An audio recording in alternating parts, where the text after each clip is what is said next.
Assalamualaikum warahmatullahi wabarakatuh. Perkenalkan, nama saya Eka Noviana Susanti, NPM 0095 dari kelas 3G, ingin menjelaskan tentang analisis faktor-faktor hambatan komunikasi dalam sosial program keluarga berencana atau KB pada masyarakat Kebun Agung Samarinda. Yang pertama, ini dirangkai oleh Siti Rahma Nurdianti.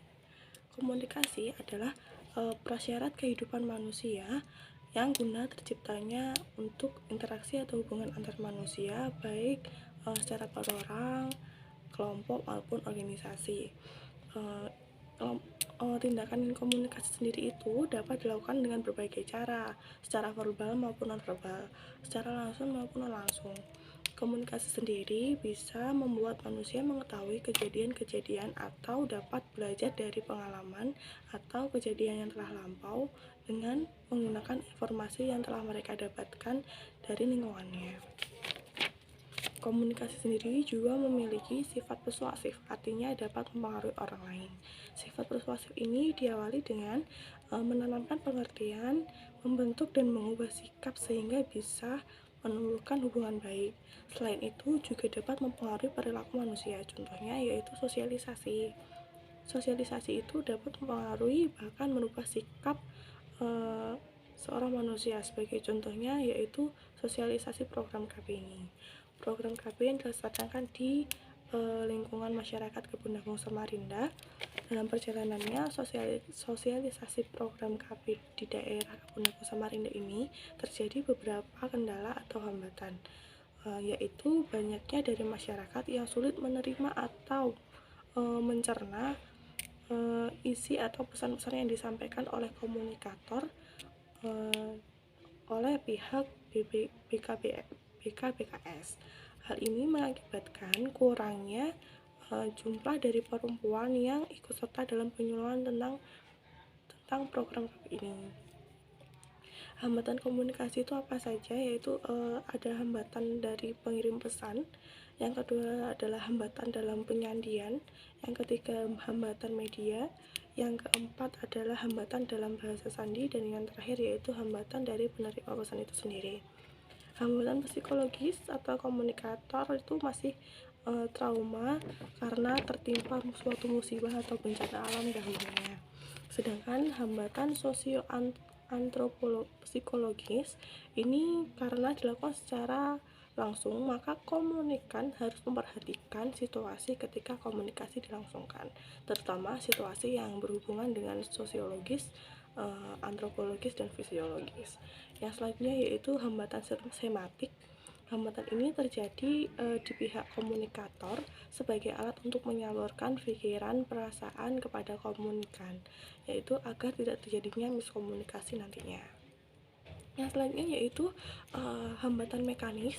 Hambatan mekanis ini sendiri dijumpai pada media yang menyampaikan atau yang digunakan untuk melancarkan komunikasi. Contohnya yaitu suara telepon tidak jelas, huruf buram pada surat atau yang lain-lainnya, serta hambatan ekologis. Hambatan ekologis ini disebabkan oleh gangguan lingkungan terhadap proses berlangsungnya komunikasi.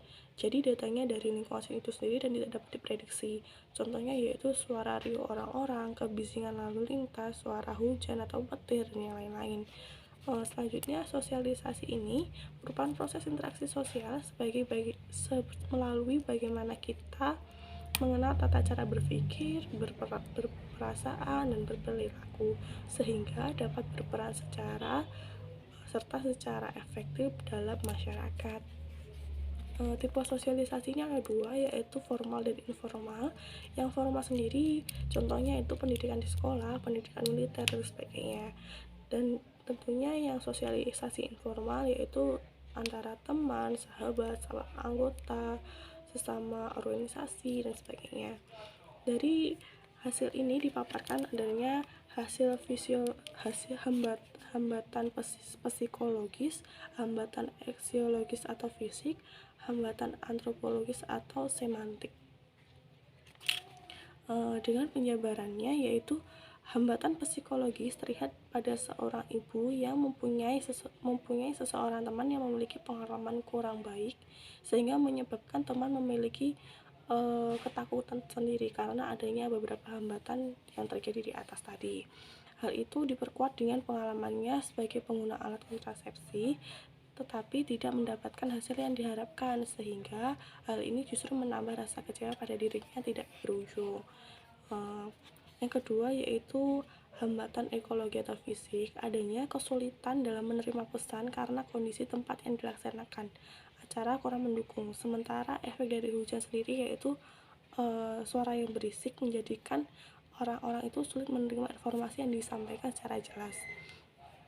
Dan yang hambatan antropologis atau semantik yaitu hambatan yang terjadi karena adanya perbedaan bahasa antara komunikator dengan yang mendengarkan, sehingga menimbulkan kesalahpahaman penerimaan pesan, sehingga khalayak menjadi tidak paham dan tidak mengerti pesan-pesan yang disampaikan.